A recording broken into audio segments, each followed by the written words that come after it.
Hey everybody, welcome back to Record-ology. Okay, today we're going to be looking at this. Now the oddest thing about this record, just looking at it superficially, is the idea that Madonna would want to dress you up. But actually what's unique about this record is the fact that it is a very unique and rare format and size combination. So this is a 12-inch vinyl record, and as you can see, it's been put in a protective sleeve, so something realizes that it's worth protecting.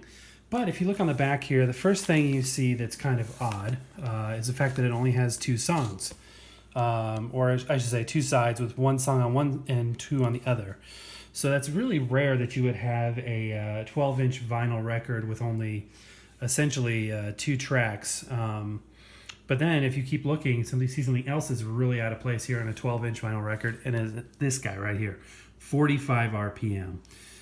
It's very rare for a 12-inch record to be a 45 RPM. Usually a 45 RPM record would be, a 7-inch disc. This is a 12-inch disc. So this is a format that's called a maxi single. Now why? And it was more popular overseas, I believe in the UK.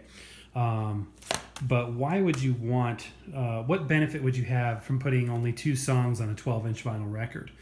The answer to that, besides the marketing piece of it and being able to have a larger display area, is the fact that a 12-inch disc has a wider concentric circle.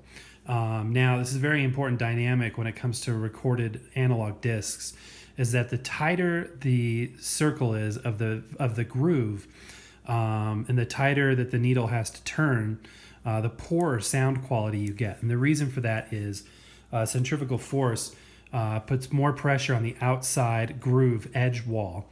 The tighter it goes, and some more pressure is being put on the outside edge.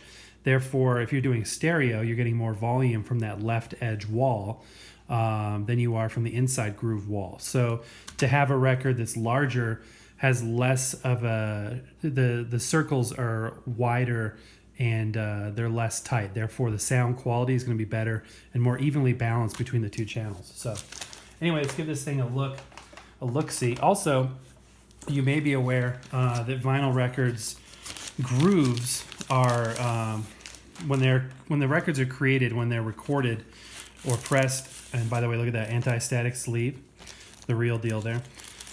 Anyway, the groove width can vary depending on the type of music. So if you have music that is very dynamic and the modulation of the groove needs to move quite a bit, you'll need more physical space for those grooves. Whereas if you have music that's not as dynamic, more like pop music, you can compress that sound into a narrower groove, and therefore you can put more music on one side. So by only having two tracks per side, and as you can see the track mark differential right there, two tracks on this record, it allows the record producers to not only have a wider concentric groove and therefore higher quality and more balanced sound, but it also gives the ability to have wider modulation in the groove, therefore higher quality sound in that regard as well. So the long short answer is, why do a 45 RPM 12-inch record single? It's so that you can get higher quality sound.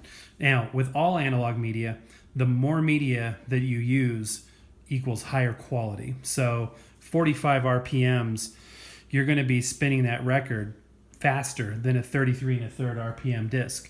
So when you're doing that, you're passing more media under the stylus. The same thing goes for like analog tape.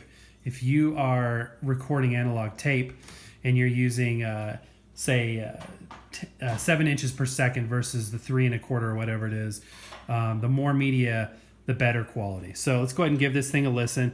Again, 45 RPM, 12-inch disc, quite a rare thing to have there. So we're going to be playing this on the Crosley Collegiate again, and I'm going to go ahead and turn this guy on, make sure we're set to 45, which is pretty unique there. We'll give it a little bit of a listen here.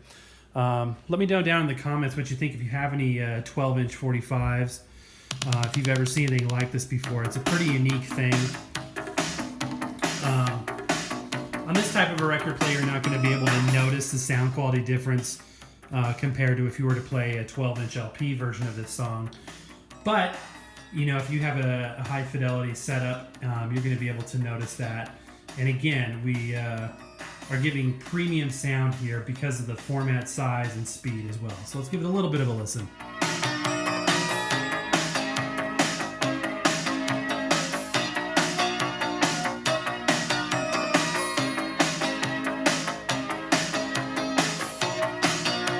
So I believe this is the instrumental, one of the instrumental takes of this song. So if you're expecting to hear Madonna sing, I'm sorry to disappoint you there.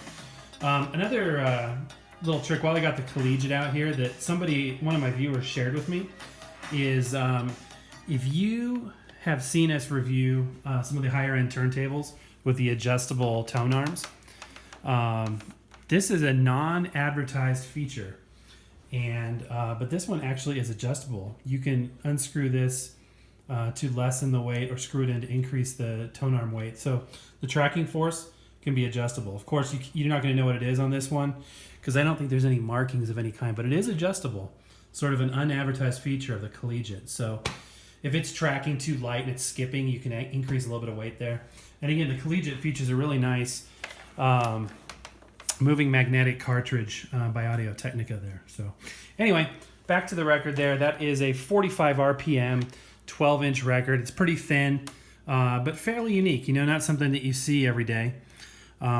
It gives you a lot more room for media, therefore a higher quality and a faster speed than a 33 1/3.